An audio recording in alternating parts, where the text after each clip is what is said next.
Hello YouTube at mga ka-Green Minds. So ito, merong bago muna yan, shoutout muna yung mga nasa baba sa ating live. Mr. Ganador, Code 001, RBS Official, Mr. Oms.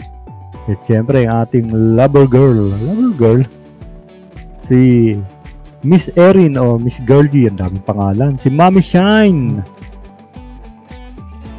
Ayan, tsaka si Southern Slang. At syempre, ang Team Green Minded, hindi mawawala yan. Sila Kudeng, Ganador, si Squishy Chub, ang aming sexing si Eunice. Ayan. Maraming salamat. At sexy at yummy. So ito, alam ko is na-content na nito ni Sir Bungo. Nakita ko to sa premiere niya, kaso hindi ko tinapos dahil hindi ko maintindihan. Parang kasi, hindi ko ma-gets eh. Pero sige, tingnan natin. Dahil sa request ni Kudeng, pagbibigyan ko si Kudeng. Tingnan natin para baka maintindihan ko naman. Okay, sige, let's go. Piso mo, kapalit ng brand new Android cellphone. Yan ang pangakong tila napapako dahil sa nangyayaring disastrous piso sale na kamakailan lang nangyari. Dito lang sa channel na kung ikaw ay may kaalaman, hindi ka malalamangan. And the story goes like this. Pamilyar na sigurado ang lahat sa inyo sa buwan ng sale ng iba't ibang online shopping platform. Ang dali-dali sa Shopee. Shop na sa 677 mid-year sale. Post ko lang buddy sandali nakikita mo ba ang reaction na yan? Ganyan na ganyan din ang reaction ko nang mapanood ko ang video na ito. Kasi akala ko si Salome. Abot kayang OOTD? Nasa Lazada yan. 6 times snackable discounts and fast and free shipping discount vouchers. At Aura to Life sa Lazada 77 Super Saver Sale. Basta pareho ang numero ng kalendaryo, may sale. Sigurado. Nangyari ang lahat ng ito noong July 6, 2024. Pag-aabang sana para sa mangyayaring 7/7 sale. Yung iba kasi buddy medyo swapang kaya para maunahan yung kani-kanilang competitor para sa mangyayaring sale ay nauuna na silang mag-sale one day before at yon ang ginawa ng kumpanya na kung tawagin ay ITEL. July 6, 2024 sa kanilang TTS o TikShop at ibang mga platform. So ano to? Promotion ad ito na ang pinag-host siguro is yung mga TikToker or yung mga famous na influencer. Tama ba? Tama ba ako? So nagpapalakas ito. Tama ba? Sino daw si Salome? Sabi ko. Dinamay mo pa ako. Sino ba Salome? Hindi ko makilala yun. Si Vince nang nag-unbox diaries. Kumuha siya ng famous influencer para do sa product nila. So tingnan natin kung ano nangyari. Ay nag-live sila at in-announce na may piso sale kapalit ng isang putang ina, piso sale. Dadagsain yan. Sabog yan. Tingnan. Itel A50, isang entry level na smart Android phone, meaning hindi masyadong maganda kaya mura. Ngayon, ang A50. Dati ng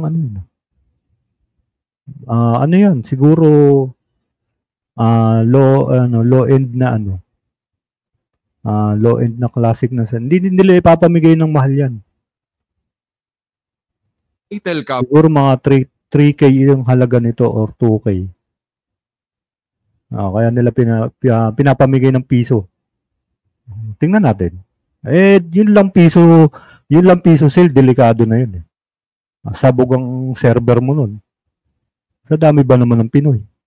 Company ay nag-hire ng isang influencer kung saan ipapakalat niya sa kanyang malamang dito, ang nakikita ko dito, dahil nag-piso sale sila, nagkaroon ng technical error yung dahil sa dami. Sa dami siguro ng pumasok. So, siguro hindi kinaya ng server. Ewan ko lang, hindi ko alam. Subscribers ang mangyayaring sale para exposure na rin sa kumpanya. Marami ang bumili at makapansin ng mangyayaring live. Ito nga, yung Unbox Diaries na noong mga nakaraang buwan ay makailang ulit na pinadalahan ng ITEL iba't ibang units ng phone para i-review.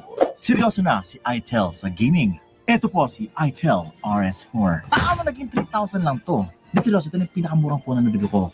Ito kasi iTEL A50. iTEL P55. 3K na mukhang iPhone. I got you. It's the iTEL. Here we go. Ano lang siya. Kaya siya mura kasi medyo parang ano na lang yan. Yung mga dati, mga Samsung na low-end. Diba? Bago dumating yung mga iPhone. Kaya mura.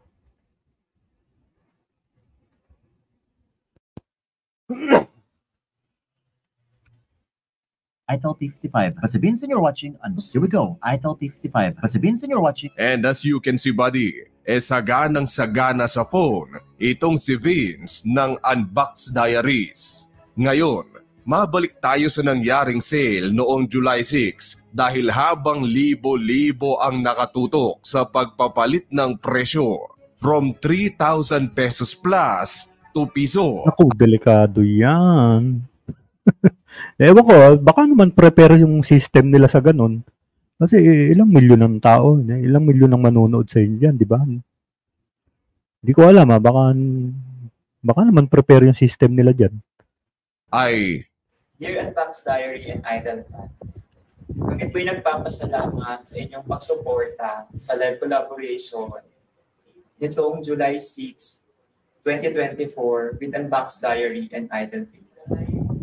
We sincerely apologize for what happened last night.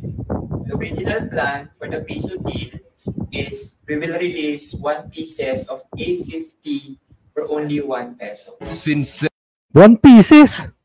Seryoso? Wala. Nagkamali lang ba ako? Ito yung pinaharap nila? Seryoso? Sa company nila, ito yung pinaharap? Release 1 pieces of Oo nga, 1 pieces nga. Ay sus. Ano yun? 1 pieces. A50 for only 1 peso. sincerely apology, Oo 1 nga. pieces. Sincerely apology. Tama ba? Tingnan ko nga, hindi ko napansin yun ah. Apology Ah. for what Box Diary and Idol fans. We sincerely apologize Ay puta. Seryoso, ITEL? Pinaharap niyo to sa camera? Or baka may binabasa ito. O, ang mali dyan, yung nag-ano. Teka, kahit na.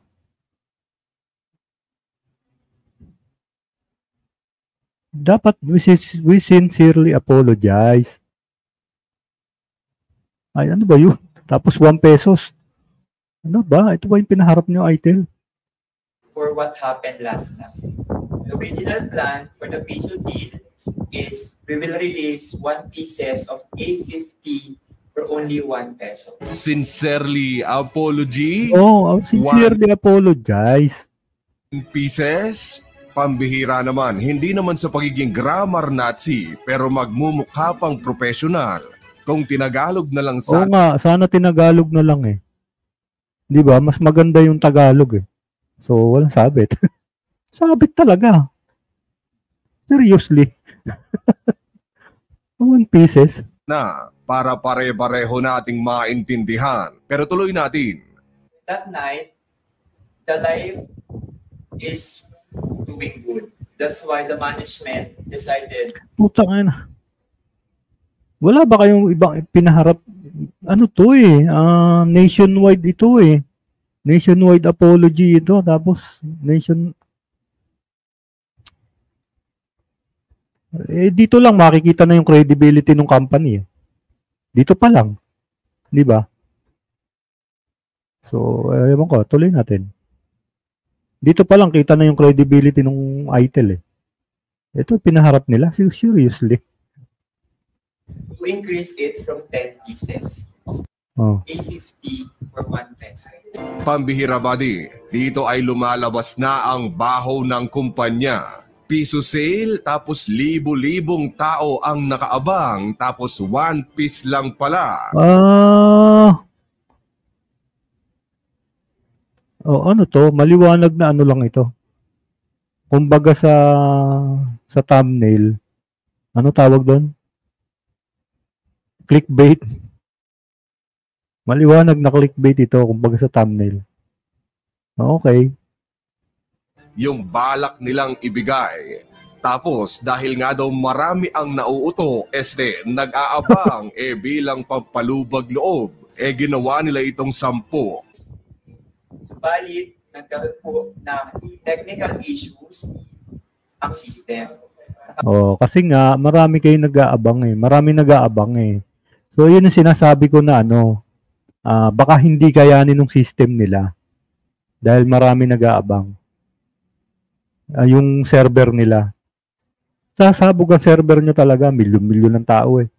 Yun yung hirap na hirap pa rin eh, yung mga telecommunications company. Sumasabog pa rin ang mga server niya nagkakaproblema pa rin. Magagaling na yun kayo, ano ba? Ito nga yung sinasabi ko nung una na sa server magkakaproblema ito. Kapag-upload ko ng 6,500 pieces na A50 sa halaga piso. Hindi technical issues yan buddy, kundi ang isa sa mga tao nyo ay mali ang input sa maximum. Pwede. Siguro. Pero anong basehan para masabi ni kaalaman na mali ang input? Tingnan nga natin. Na po pwedeng mabili o stock ng phone sa inyong shop. Yan ang pinakaunang video buddy. Matapos ang pagkakamali, nag-apologize itong tao na ito. Okay. Doon pala sa naintindihan ko na. Doon pala sa parang website nila. Dapat nun, ang mangyayari pala siguro, paunahan. Siguro, kasi ang ilalabas lang talaga nila is isa. So, ang nangyari siguro, nagkamali yung nag-i-input parang sa database nila na kung ilang maximum yung ilalagay na ipapamigay. Dapat doon isa. Siguro, nagkamali yun na nag-i-input na nadamihan niya or nagkaroon siya ng lito. Baka nalito. Kaya imbis na 1 yung ilagay niya, marami yung nailagay niya or nagkalituhan do sa pag-input ng system. Sa pag-input sa system. Sige. So, technically, sa inyong problema talaga. Sa ITEL. Yun. Doon talaga sa kanilang problema. So, hindi naman po pwedeng sabihin nila ng palusot na nagkamali lang po, ang totoo lang po is hanggang 10 lang talaga papamigay namin. Hindi mo pwede sabihin sa tao yun. Kasi mga nakaabang yan eh. At saka naka-click sila eh. So, ang technical error talaga is nasa inyo. So, pagkakamali nyo talaga yan. Kasama ang dalawang itsurang siguro pari at isang napilitan. So ngayon, to the rescue naman ang kanilang knight and shining armor na influencer. Hi boss, hi Green! Tropa, sana masakayin lahat gabi. Oo naman, masaya kami. Ayan, makipagkwentuhan ka dyan. Patusok naman patamsak naman para marami pa tayong makilalang mga iba. Mga bagong tropa. Itong si Vince at sinabing, Guys, quick video lang. Gusto namin gumawa ng video kasi nga may malaking problema po si ITEL. Kanina kasi, ang target dapat is isa lang po na piso deal na ITEL A50. Actually, 10 nga dapat ang ilalabas namin kasi sobrang ganda ng sales. Kaya lang, nagkamali po yung brand. Naglabas po sila ng 6,500 po. Naku, dami. Putik na yan. Lugi. Yari. Pero, paano nagkamali yun? Paano nagkaroon ng 6,500? Anong paliwanag ng ITEL doon? Ang layo naman nung ano, ang layo naman sa input nung 10 to 6,000. Paano nagkaroon ng kalituhan doon? Tingnan niya natin. Na piso deal. So, 6,500 po ang nakuha ng ITEL. O teka, bakit tulad nung nauna, bakit may mga minion sa likod? Oo nga. Iyak pa nga daw at parang nagbi-beatbox pa yung isa. Tapos, ang buong akala ko pa ba may sasabihin sila tungkol sa issue para sana mapahupa yung tensyon, tas nalaman-laman ko lang na wala lang. Trip lang nilang gumawa ng Parang may nakikita ako dito na parang may nakikita ako dito ng content. Agree kayo? Parang may nakikita ako ng content dito. Hindi ko sure pero parang yun ang nararamdaman ko.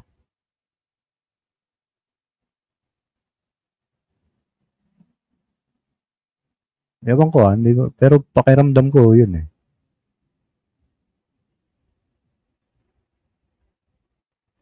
skit Nagdadrama yung mga minions sa likod. Minions talaga. Loko to si Kaalaman. na kunwari may umiiyak na tao sa likod. Badi iniisip ko yung thought Oo, may nararamdaman akong may nararamdaman akong content na parang ginamit parang collaboration na nangyari dito. Kaya lang, medyo medyo delikado tong collaboration nilang ginawa na to. Anyway, sorry lang naman may nila. Pero dapat yun, kung 6,500 nga yung nakabili ng piso, mag-suffer sila, ibigay nila yun. Hindi nila pwedeng sabihin na technical error. Hindi. On the run yung ginagawa nila. Parang hindi nila, wala silang lusot doon. Kailangan bigay nila yun. For me, para sa akin. Para hindi masira pangalan nila, bigay nila. Kaya lang, malaking kaluguyan sa kanila yun.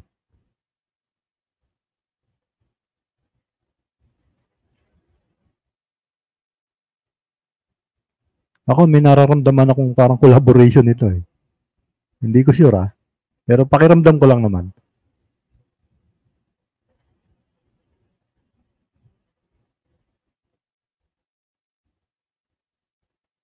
process nila sa paggawa ng video na ito. Behind the scenes siguro sinabi nilang, "O Antonio, sama ka dito ka sa bandang kanan. Mag-iiyak-iyak ka kunwari. Tapos ikaw Berto, dito ka sa kaliwa. Punas-punas ka ng luha. Tapos ikaw Junjun at Marlon, doon ka sa likod. Galingan yung umakting ha." O ikaw Marie, sama ka na rin. Magse-cellphone ka dito kunyari. 1, isa lang ang masasabi ko sa videong ito. Wala nang iba kundi dog show. Dog show. Diba? Ramdam ko din eh. Diba? Ramdam ko din eh. Parang ginamit naggamitan eh. Ewan ko pakiramdam ko lang naman yan. Pero yun din yung pakiramdam ni Kaalaman eh. Dinodog show tayo. Show nila tayong lahat. Unang-una ay hindi naman sila ang may-ari ng ITEL. Bakit parang sobra silang apektado? Correct. Pwede naman nila sabihin na kasi technical, sinabi naman ng ITEL, technical issue. So, ibig sabihin, meaning to say, labas sila. Kasi sila is host lang naman. Ginawa lang silang parang promodizer, parang ganun. Parang sila lang yung naka-front. Or kasi may binabasa yan sigurado ako At sumusunod lang naman sila dyan. Pwede nila sabihin ganun. Pero bakit kailangan nilang gawin ito? Pwede nila sabihin na, wala po kaming kinalaman dyan. Binabasa lang po namin yung script na binibigay nila sa amin. So bakit kailangan nila mag-sorry? Naaalala ko tuloy yung mga memes na OA versus nonchalant. Tapos ang gusto pa tayo, yung mga taong nakakuha ng piso deal ang mag-ayos ng problemang sila lang din ang gumawa. I-cancel na lang daw natin. May iba naman. Hindi. Ano ba kayo?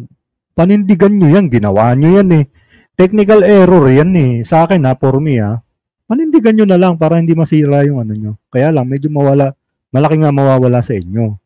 Pero, on the process naman, naayos nyo yung problema at saka, siyempre, mababangon pa rin yung credibility nyo. So, sa akin lang naman yun. Kung gusto nyo i-cancel, di bahala kayo.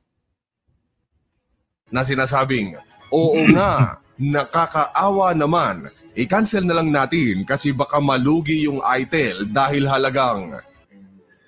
Alam niyo ba kung magkano yun? 15.6 million ang loss po ni ITEL. Hindi. Wag nyong dinaan nyo sa paawa eh. Tsaka bakit ikaw ang nagsasalita niyan? Di ba? Bakit ikaw?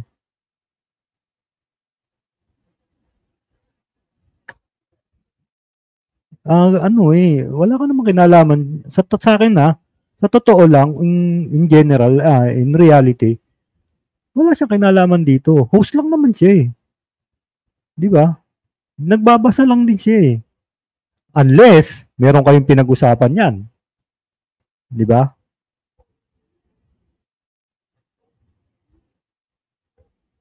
Black Sheep, Ghost Trip. Magandang gabi, tol. Mukhang di ka busy nagigets ko na nga ito. Sa akin pakiramdam ko for content ito eh. Bakit kailangan ikaw ang humingi niyan at bakit kailangan na ikaw ang magsabi i-cancel na?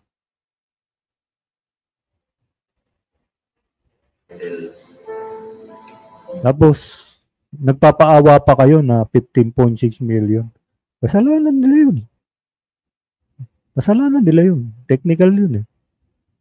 Ewan ko sinabi naman kanina nagkamali ng input. So sila may error nun. So dapat para manatili yung credibility nyo, sundin nyo kung ano yung nasa mechanics nyo. Diba? Sa susunod yan, wala. Tinan mo naman yung pinaharap nila. 1 pieces. Diba? Sincerely apology. Diba? Tungkol po sa nangyari. And buddy, believe Hi Ma'am Olivia, kumusta ka na? Miss Mary. me when I say na no, hindi sila malulugi. In fact, para sa kanila ay siguro ay barya lang yan dahil alam mo ba na ang ITEL ay under sa isang kumpanya na kung tawagin ay Transsion Holdings. Galing ang kumpanya na ito sa best friend natin syempre, wala nang iba kundi sa China. Ilan sa iba pang hawak ng Transsion Holdings ay ang Technophone, Infinix at heto nga buddy, yung ITEL. Okay, nakikita ko na. Dog show nga ito. So, sinasabi nilang malulugi, hindi totoo yun. Parang ang nangyari, nagkaroon sila ng nakikita ko na. Parang scripted. Parang, ewan ko, ba't nagpagamit si dito? Nagpagamit si Vince ba? Unboxing Vince ba? Unbox Diaries. Parang nakikita ko na. So buddy, para sa akin ay hindi sila malulugi kung yon ang concern mo. Kaalaman, ano ba dapat ang gawin kung may ganitong pangyayari? Well, kung isa ka sa mga 6,500 na mga tao na... Sa akin ikaw nila. Kunin nila. Karapatan nila yun. Kasi sa kanilang error yun ba't ikaw magdudusa? Error nila yun Meron ka naman patunay na nanalo ka. Kunin nila. Nakakuha ng piso deal ay wag mo itong ika-cancel. Wag diba? mo hayaan na kayo lang din ang susolusyon sa problemang ginawa nila dahil naawa ka. Ganito rin sa akin. Suggestion ko sa kanila, wag, ituloy nila yan. Kung ako yan, hindi ko kakancel yan. Kasalanan nyo yan Hindi namin kasalanan yan. o nakokonsensya? No. No, Right no. mo yon. Karapatan mo dahil napangakuan kayo ng isang kumpanya tapos hindi nila ito gagawin. You see, nakakalungkot na as a Filipino ay hindi ko maisip na sa sobra nating pagiging maawain to the point na naaabuso na yung ating kabaitan para sa kapakinabangan ng sabi ko na, ituloy nyo. Sa akin lang, sa akin, ituloy nyo. Huwag nyo i-cancel. Kunin nyo. Pagkakamali nila yun. Kasi parang yung predicted na nila na mangyayari yan. Sa akin for me predicted na nila. Tapos gagawa nila ng paraan na i-cancel na lang. Di ba? Dog show nga. Tingnan natin. iilan ay 2024 na body ay patuloy pa rin ito.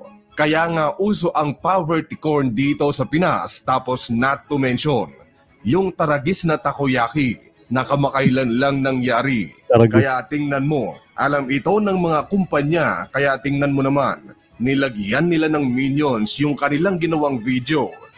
Diba? Nagiging nagiging palasak na yung yung mga nasa likod-likod na kuwari umiiyak, pampadagdag ng drama. Ano ba? Alam niyo kung ganyan lagi ang gagawin niyo, hindi naman mga tanga ang Pinoy. Kung paulit-ulit na nakikita nila yan, maraming Pinoy na matatalino at mauobserbahan nila yan. 'Di ba? Wag naman paulit-ulit. Kasi alam nila na masyado tayong maawain. Kaya ayun. Number one. Paawa effect, paawa card. Tingnan mo, ang daming minion sa likod. Kuwari, umiiyak-iyak pa. Na yun kasama sa strategy yan. So, naamoy ko na nga na dog show ito. Abusuhin na lang nila. Kaya sa kasong ito, buddy, I let them liable for their actions kung isa ka sa mga 6,500 na nakakuha ng piso deal. I suggest na gawa kayo ng GC tapos sabay-sabay na pumunta ng DTI upang mag-file ng kung anumang reklamo. Yan. Makakatulong talaga sa inyo. DTI. Tuloy niyo yan. Pag hindi ibinigay, pwede kayong magsampa ng dyan. Alam ko, ewan ko kung anong kaso. Wala ko alam masyado sa mga ganyan. Pero pwede yan. Punta kayong DTI at para masabi nila kung anong mga dapat nyong gawin. Ayan. DTI nga pala. May reward yan. Makakakuha kayo ng reward. Hati-hati siguro kayo sa 16 million pesos for damages.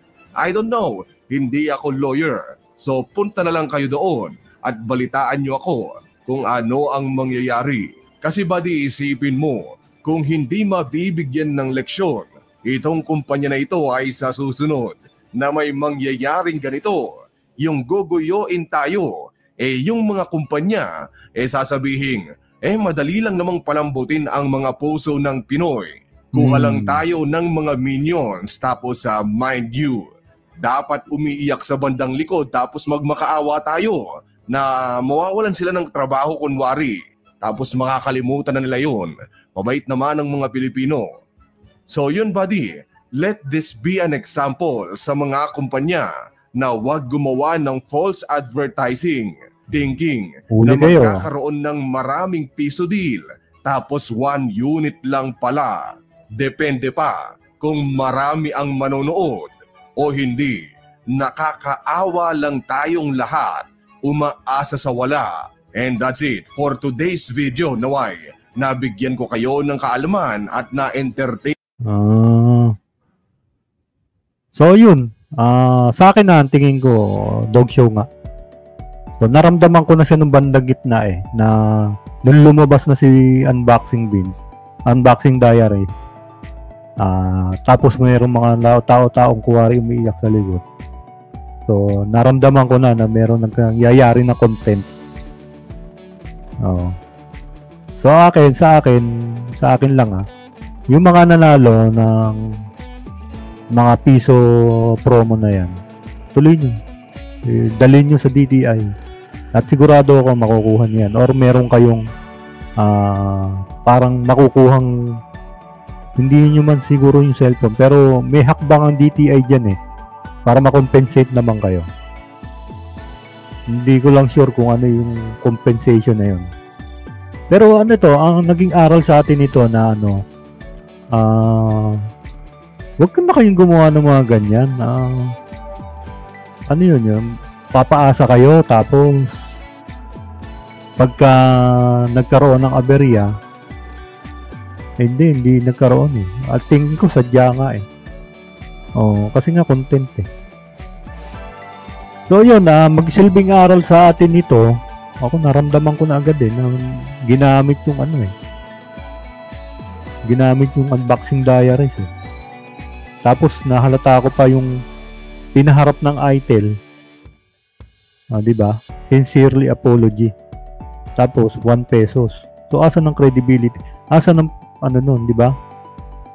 Ano yung hausaw lang yung pinaharap nyo doon? Ano ba? Nasa nationwide kayo. Nationwide ang makakapanood ng video nyo na yun. Pagtatawanan kayo, ano pang credibility ng company nyo? So yun, sana may natutunan tayo sa video na yun. Hindi ko talaga naintindihan ngayon lang. So sana may natutunan tayo sa video na wag namang samantalahin ng kabaitan ng mga Pinoy. At hindi naman lahat yan is bobo.